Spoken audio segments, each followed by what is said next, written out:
get it right with a top speed of over 550 miles each. Vampires really kind of setting records and world firsts.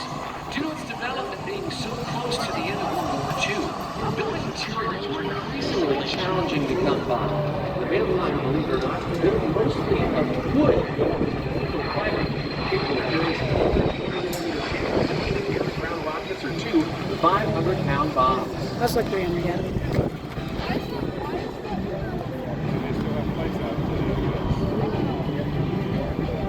The de Havilland Vampire was introduced to the British public in June of 1946. We had the honor to fly past over London during the Victory Day celebrations. This particular model of aircraft was the first jet fighter that could reach speeds in excess of 505 miles an hour. It was also the Vampire that became the world's first single-engine jet aircraft.